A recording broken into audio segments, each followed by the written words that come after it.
আদালতের বিরুদ্ধে আদালতের অস্তিত্বের বিষয়ে কথা বলা এবং অন্যান্য যে কথাগুলো উনি বলেছেন আমাদের লেখাগুলো পড়ে সেটা শুধুমাত্র আদালত অবমাননার সাথে সংযুক্ত নয়, রাষ্ট্রদ্রোহিতাও হতে পারে বলেছেন।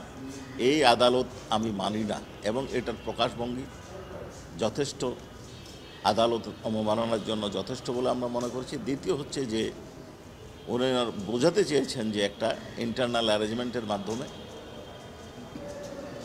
এই প্রসিডিংটা চলছে, যেটা একজন সিনিয়র অ্যাডভোকেটের কাছে কাম্য নয়, একজন দেশের দায়িত্বশীল নাগরিকের কাছে কাম্য নয়। আমাদের শুনানিকালে অনারেবল ট্রাইব্যুনাল বেশ কিছু প্রশ্ন করেছেন, আমরা উত্তর দিয়েছি। শেষে আগামী অনারেবল ট্রাইব্যুনাল আমাদের আবেদন মঞ্জুর করেছেন এবং কেন আদালত অবমাননার ব্যবস্থার জন্য তার বিরুদ্ধে ব্যবস্থা গৃহীত হবে না এই জন্য রুল ইস্যু করেছেন এবং তাকে আগামী 8 ডিসেম্বর সশরীরে হাজির হওয়ার নির্দেশ দিয়েছেন।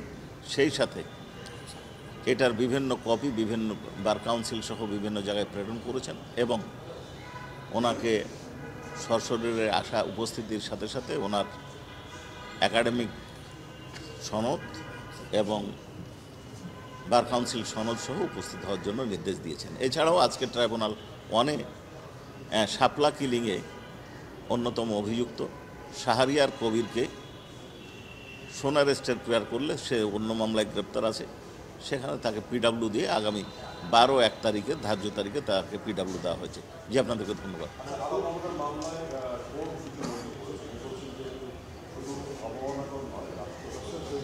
উনি যেটা বলেছেন যে এটা এক আইন অনুযায়ী তৈরি করা হয়েছে, কনস্টিটিউশন অনুযায়ী করা হয়েছে, কাজেই আদালতের বিরুদ্ধে আদালতের অস্তিত্বের বিষয়ে কথা বলা এবং অন্যান্য যে কথাগুলো উনি বলেছেন আমাদের লেখাগুলো পড়ে সেটা শুধুমাত্র আদালত অবমাননার সাথে সংযুক্ত নয়, রাষ্ট্রদ্রোহিতাও হতে পারে, কিন্তু আমাদের বিচার্য বিষয় এখানে আদালত অবমাননার এবং এই পোর্শনটুকুই উনি আমলে নিয়ে রুল ইস্যু করেছেন।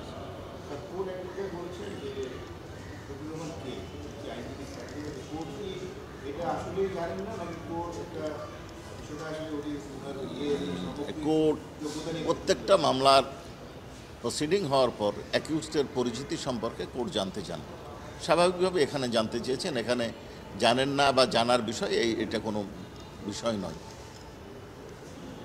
জি, ধন্যবাদ।